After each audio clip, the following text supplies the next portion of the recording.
Wicket আছে কিন্তু কোনো পরিকল্পনা নেই, মাঠে নেমে তদারকিতে বিসিবি সভাপতি আমিনুল ইসলাম বুলবুল।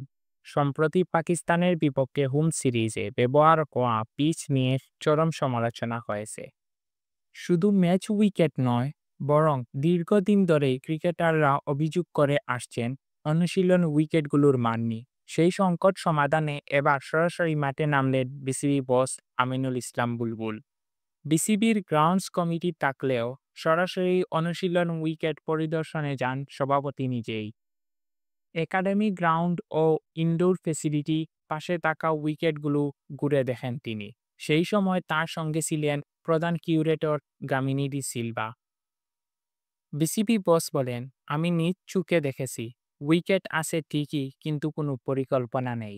খেলোয়াড়দের সঙ্গে কথা বলে তাদের চাহিদা বুঝে দেখলাম, সত্যি অনুশীলনের উপযুক্ত উইকেট আমরা দিতে পারছি না।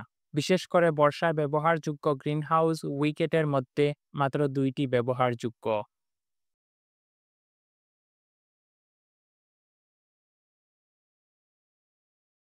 এশিয়া কাপ ও বিশ্বকাপের মতো গুরুত্বপূর্ণ টুর্নামেন্ট সামনে, বিসিবি বস মনে করেন দুবাই ও শারজার মতো কন্ডিশনের উইকেটে খেলোয়াড়রা যদি প্রস্তুতি নিতে পারে, তাহলে আন্তর্জাতিক পর্যায়ে পারফরমেন্স আরও ভালো হবে। প্রধান কিউরেটর গামিনীর কাছে তিনি জানতে চান মাটির ধরন, গাছ লাগানোর পদ্ধতি ও শেকড় কতটা গভীরে যায়। গামিনীকে ঢাকা থেকে সরানো হচ্ছে বলে এমন গুজব উড়িয়ে দিয়ে বিসিবি সভাপতি বলেন, এমন কোনো কিছু হয়নি।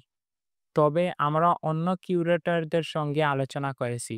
তার চুক্তির মেয়াদ শেষ, তাই পরিবর্তনের সম্ভাবনা আছে।